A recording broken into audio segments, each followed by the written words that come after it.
البجاعة جميلة وتصبح أجمل عندما تسبح في مياهها، ولكن كيف إذا كانت في مياهها ومحسوبة كجزء من الملكية الخاصة بملكة بريطانيا شخصياً؟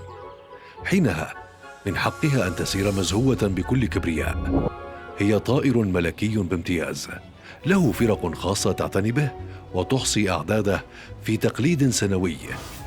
Swan-upping takes place from Sunbury-on-Thames in London, or just the outskirts of London, all the way to Abingdon in Oxfordshire. It's 79 miles in river miles. فالملكة حسب القانون تمتلك أي بجاعة في المياه المفتوحة داخل البلاد. هذا البجع الأبكم مر بمنعطفات في تاريخ بريطانيا. من يملكه؟ من يربيه؟ ومن يأكله؟ هي قضايا بالنسبة للبريطانيين. You had swan, it was able to feed a huge number of people. And I think the king just decided that he would want that on his banquet to show how powerful he was, how much wealth there was in his kingdom. ففي عام 1570 وضع قانون البجع، وهو مستند قانوني يحدد القواعد المتعلقة بهذا الطائر الأرستقراطي.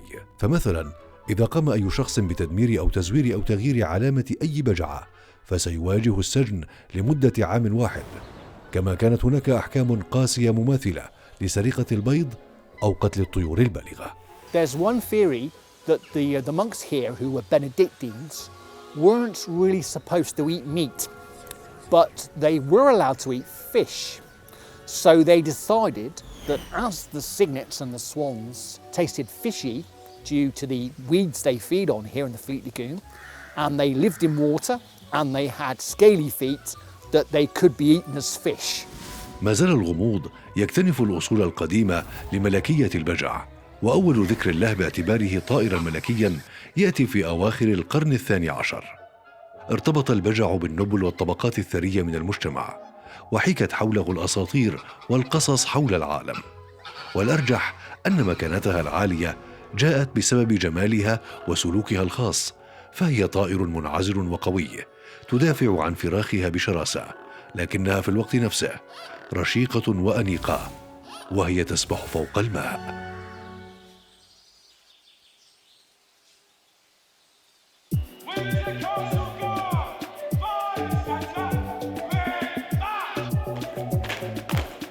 هذا المشهد يختصر أهمية ومكانة البجع بالنسبة للعائلة المالكة البريطانية. هو فريق إحصاء متخصص يجوب جنوب البلاد وعلى مدى 5 أيام لإحصاء عدد البجع الذي تملكه ملكة بريطانيا. وفي تقليد سنوي عمره 800 عام يسافر فريق الإحصاء في زوارق التجديف الخشبية التقليدية بدوريات من جسر إيتون، وينتهي في أوكسفوردشاير على امتداد 79 ميلاً من النهر.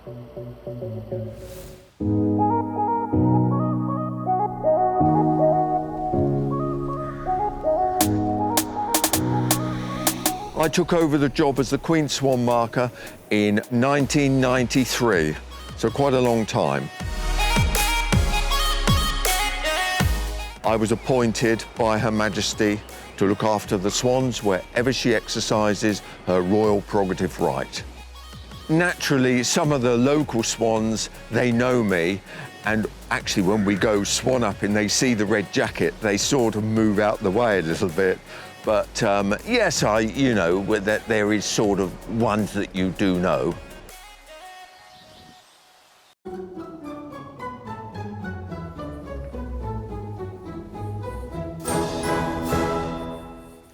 At Abbotsbury Swannery at Abbotsbury, Dorset in England. We have the only managed colony of mute swans in the world. Hello, how are you today? You okay? You getting ready to nest for me? Good, good. The oldest written records of the swannery date back to the early 14th century. In those days, there was a large monastery in the village, and the monks basically farmed the swans for food.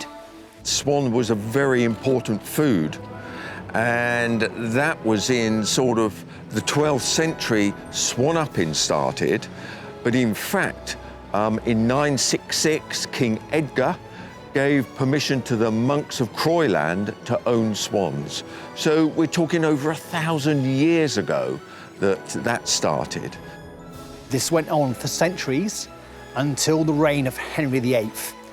He dissolved the monastery here at Abbotsbury and then sold all the land to Sir Giles Strangways, who is an ancestor of the current owners of the swannery. So it's been in the family since Henry VIII's reign.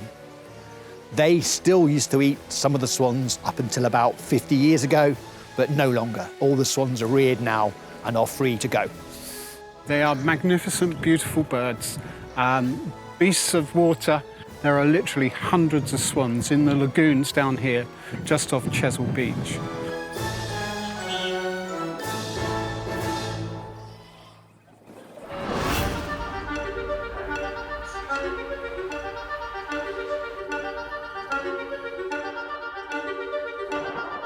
لعل قانون ملكية البجع لملكة بريطانيا حصرياً مثير للغرابة والجدل.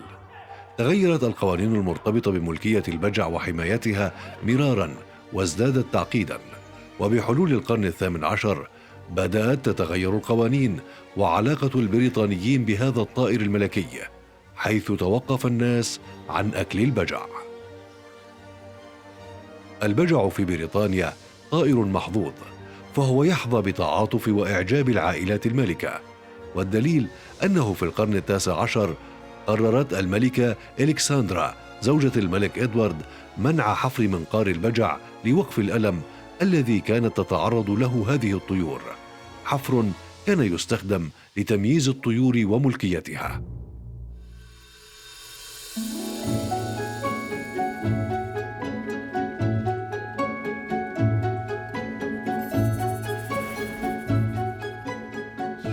The River Thames is such an important historical river. Not now for tourism more, you could say, but in historic times, it was a way to communicate. It was obviously well before roads and trains and canals. This is the only way you could get up the river. There are swans all around the United Kingdom, and there's areas in Dorset, there's swan areas, protected areas. But I suppose because I live in the area, I think the swans in Windsor have such high status. Because I've got high status, so if someone wants to live on the river with me, a swan, for example, they've got to be of high status to start with. I've lived about 15, 16 years next to the river, have come to know, love it, see how wonderful it is. We have lots of fowl, we have the swans, the coots, the ducks, the mallard ducks, and we have some Chinese mandarin ducks. And also we have some deer that come through here. You see hurricane, lots of bridges, different ones, Brunel's Bridge, and further up you see some of the private houses that are very expensive. Tourist boats that come up and down the river to visit the castle. Of course, in Windsor, the castle attracts a lot of people. I think they live here because the Queen lives here, and therefore they like to be here near their owner. Swans are very interesting creatures. They are what's called the Queen's swans. So they're owned by the Queen.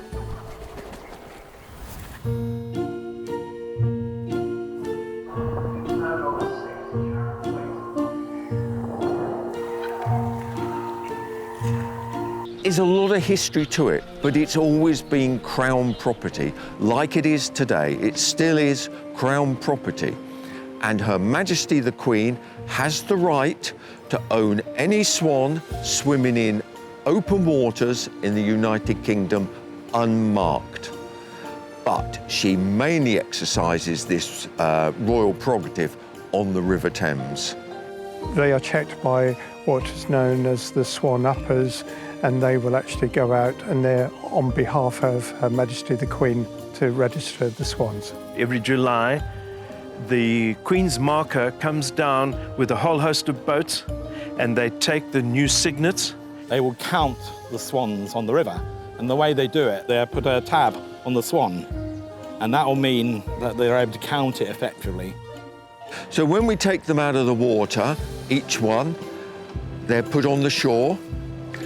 they will be tied up their legs and their wings so they don't flap around. They will have a small ring put on them, which is a British ornithology ring. That's for all the data that we need to collect for swans.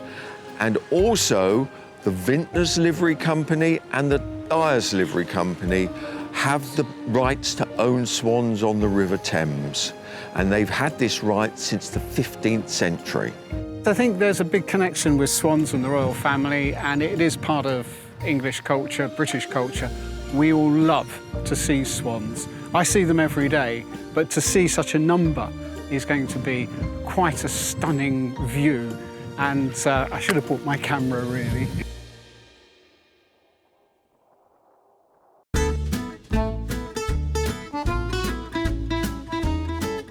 So the Crown would allow other people to own swans as long as they marked them to prove ownership. But over the years, as swans became less important as a food source, very few owners now still exist. The only ones now that still claim swans are the Ilchester Estates, descendants of the Strangways family here at Abbotsbury, and the Vintners and Dyers companies on the Thames. Everywhere else, swans are known as Crown prerogative, which means they can't belong to anybody but the Queen. But they don't necessarily belong to the Queen unless they've actually been claimed for her. But generally, Crown prerogative means that they can only be owned by the Crown.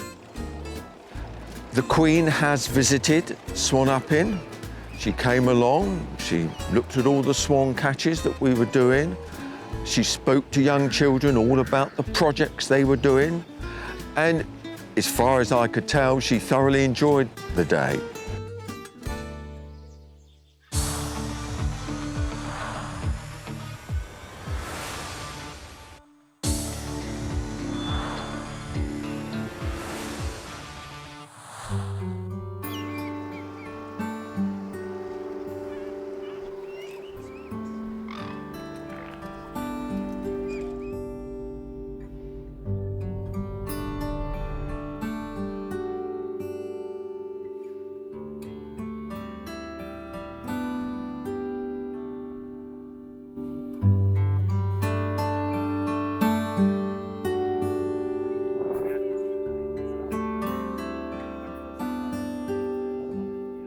The Swanery is at the head of an 8-mile-long lagoon called the Fleet Lagoon, and it's really good habitat for swans and other waterfowl. But the lagoon is tidal. It's open to the sea down at the Isle of Portland at the other end of the lagoon. But cygnets, young swans, need fresh water. So all the swans that live on the Fleet have to come to the Abbotsbury end to breed. And because the area is so small, the swans here behave differently than most swans. They nest together in a colony, and that is very unusual. And because we have so many swans here, we are a tourist attraction, and we have hundreds, if not thousands, of visitors come to the Swanery every year to see the swans very close, very close. Visitors often comment that they must love you. It's quite the reverse. They do not love us at all. They know us in our uniforms, and visitors might be sort of quite close to a nest, and swans are totally okay with visitors. They just completely ignore them.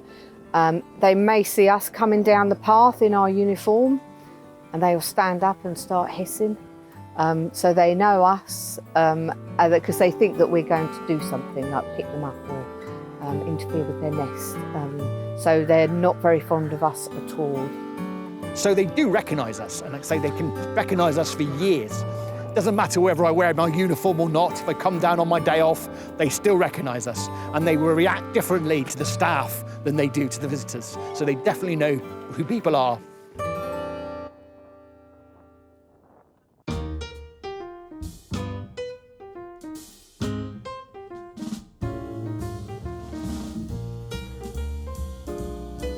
I can't imagine the river without the swans. I mean, when you're on the river and you're on a boat, if you pull in, the swans always come. And I can remember the first night I spent on the river. We'd just gone to, well, it was quiet, you know, and suddenly there was a tap, tap on the window. And I said to my husband, oh, perhaps somebody's brought us a newspaper. But of course, it was a swan. They don't fly very often, And when they do fly, you know it because you can hear the woof, woof, woof, woof, woof. And you look around and you think, and then you realize that it's a swan and they are stretched long. And then they come to land, they're back with their graceful style. If you've seen the ballet of Swan Lake and you come down here, you will immediately associate yourself with what a swan looks like and how it works. They're elegant, they're graceful. It adds a different texture to the look of the river.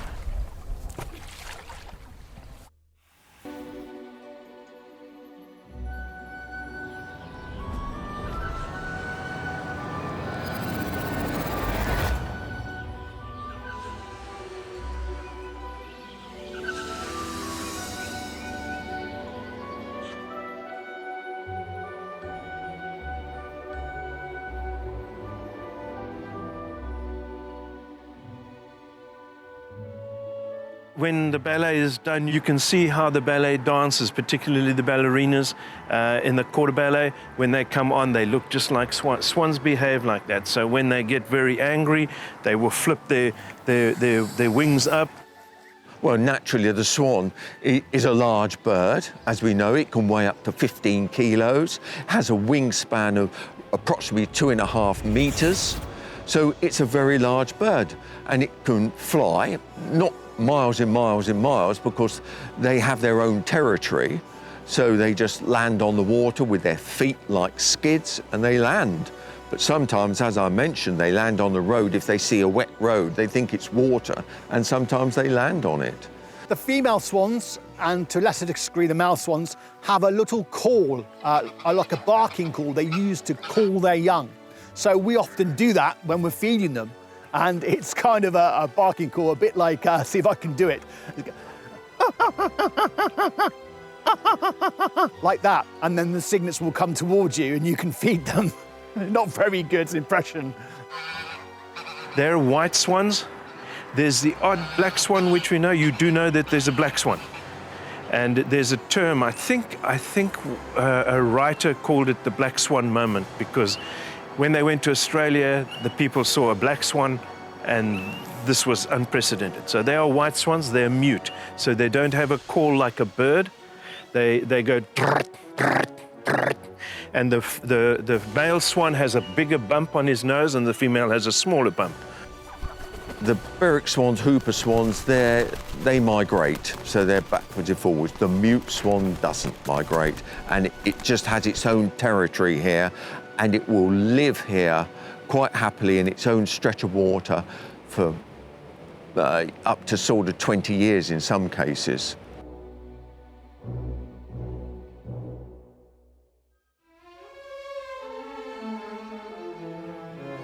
كل ذلك التاريخ الطويل حول البجع إلى كنز وطني له مكانة رفيعة وفريدة في بريطانيا، إلا أن هذا الطائر ألحق الضرر بسكان إحدى القرى في كوتسوالدز، حيث خرب الممتلكات وتحرش بالمركبات في الطرق العامة. For the past few years, we had no trouble with the swans. But this past few years, they've been coming off the river, they've been attacking people, attacking cars, ruining the gardens, just making life very miserable for us. ولم يستطع أهل القرية فعل أي شيء، واقتصر رد الفعل على تجنب البجع أو صدهم برفق، لأن القانون البريطاني في صف البجع، كما أن المجتمع البريطاني قد يتقبل القليل من إزعاج البجع للحفاظ على تراثه وتاريخه.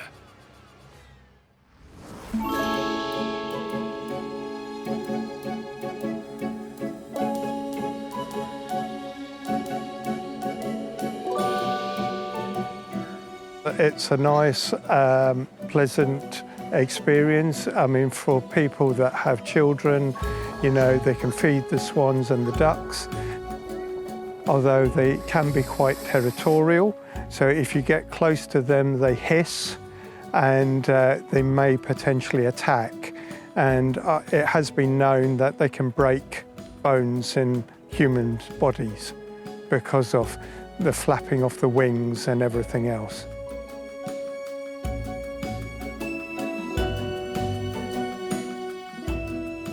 You know, it's common that that's the two things that people know about swans, or think they know about swans, is that they can break your arm and that they belong to the Queen. But I know since working here that neither of those are true.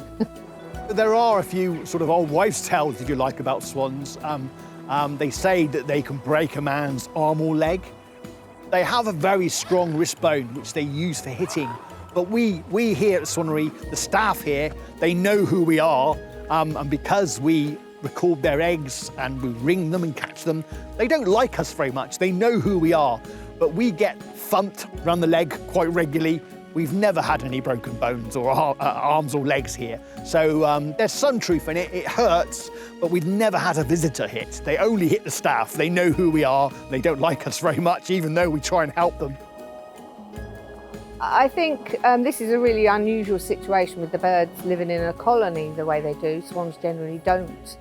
And, you know, we're obviously by the sea, we've got the fleet. It's just a lovely part of the country, and people are interested to be able to walk among the swans, because a lot of people are scared of, you know, they might have encountered swans along a towpath, along a canal or near a lake, and they are territorial and aggressive. And I think they're interested to see how here you can walk among our swans and they're not bothered. They're quite used to visitors.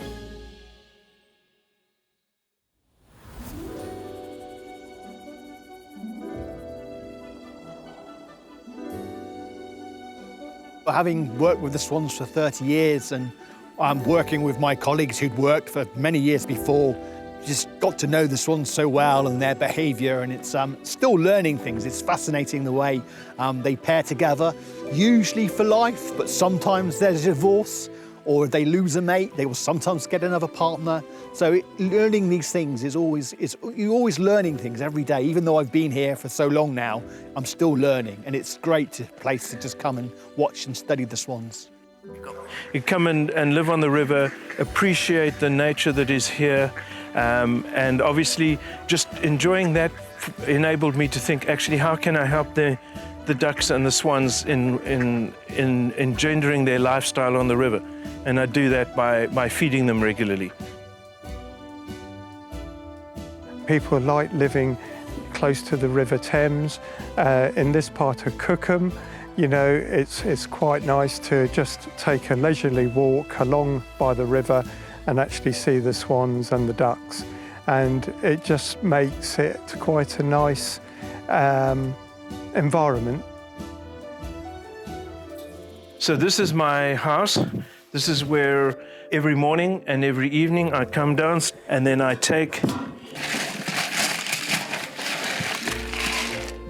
some layers pellets. These are particularly designed to provide the ducks and swans with some very good protein, especially during April when the breeding season starts and the ducks and the swans want the nice hard eggs.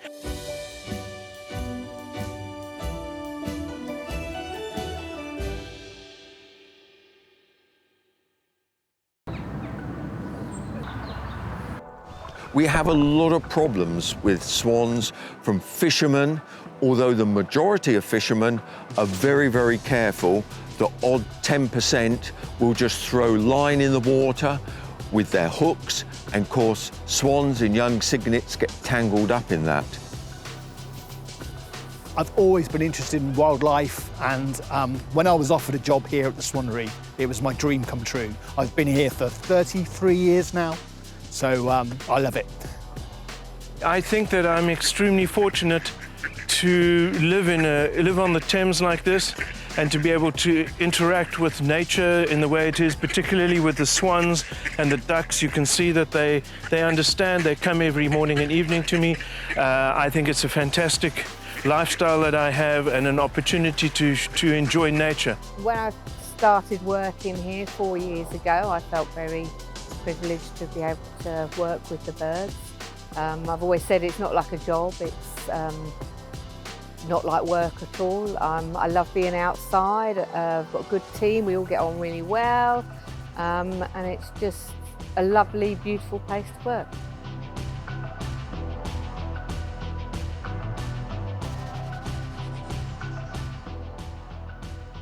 إذا كنت في بريطانيا وجربت أن تتغدى بجعة مشوية، فإن ذلك سيكون ثمنه غال هي جريمة وفق القانون البريطاني، إذ يحمي قانون الحياة البرية والريف لعام 1981 البجع بصفته طائراً برياً. والشخص الوحيد الذي يستطيع أن يأكل البجع في إنجلترا هي الملكة فقط، لأنها تتمتع بالحصانة لا أكثر.